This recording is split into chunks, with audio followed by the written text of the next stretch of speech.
வணக்கம். இந்த வீடியோவில் என்ன பார்க்க போகிறோம் அப்படின்னா, ஜாதகம் எதற்காக பார்க்கணும் அப்படிங்கிறது தான் இந்த வீடியோவில் பார்க்க போகிறோம்.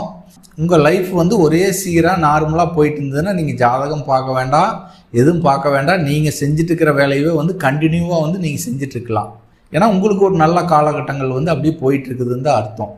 உதாரணத்துக்கு பாவகிரகங்களுடைய தசாபுத்திகள் நடந்துட்டு இருந்ததுன்னா நீங்கள் எந்த ஒரு முயற்சி எடுத்தீங்கனாலும் அந்த இடத்துல சக்ஸஸ் கொடுக்காது. அது ஃபெயிலியரை தான் கொடுக்கும்.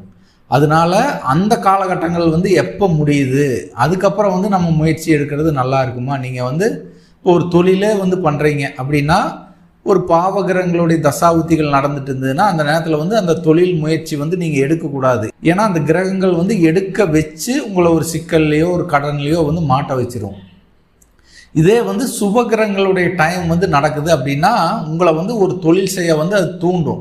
நல்ல மனிதர்களுடைய சப்போர்ட் கிடைச்சி உங்களை ஒரு பெரிய ஆள் ஆக்கி விட்டுரும்.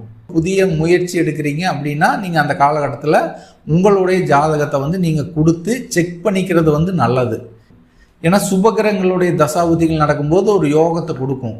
இதே அவயோக கிரகங்கள், கெட்ட கிரகங்கள், பாவ கிரகங்களுடைய காலகட்டங்கள் இல்லை 6, 8, 12ஆம் அதிபதிகளுடைய தசாபுத்திகள் நடப்புக்கு வரும்போது தேவையில்லாத பிரச்சனைக்குள்ள கொண்டு போய் மாட்ட விட்டுருவாங்க. அதனால நீங்கள் எந்த ஒரு புதிய முயற்சி எடுத்தாலுமே நீங்கள் ஜாதகத்தை கொடுத்து செக் பண்ணிக்கிறது நல்லது. நன்றி நண்பர்களே.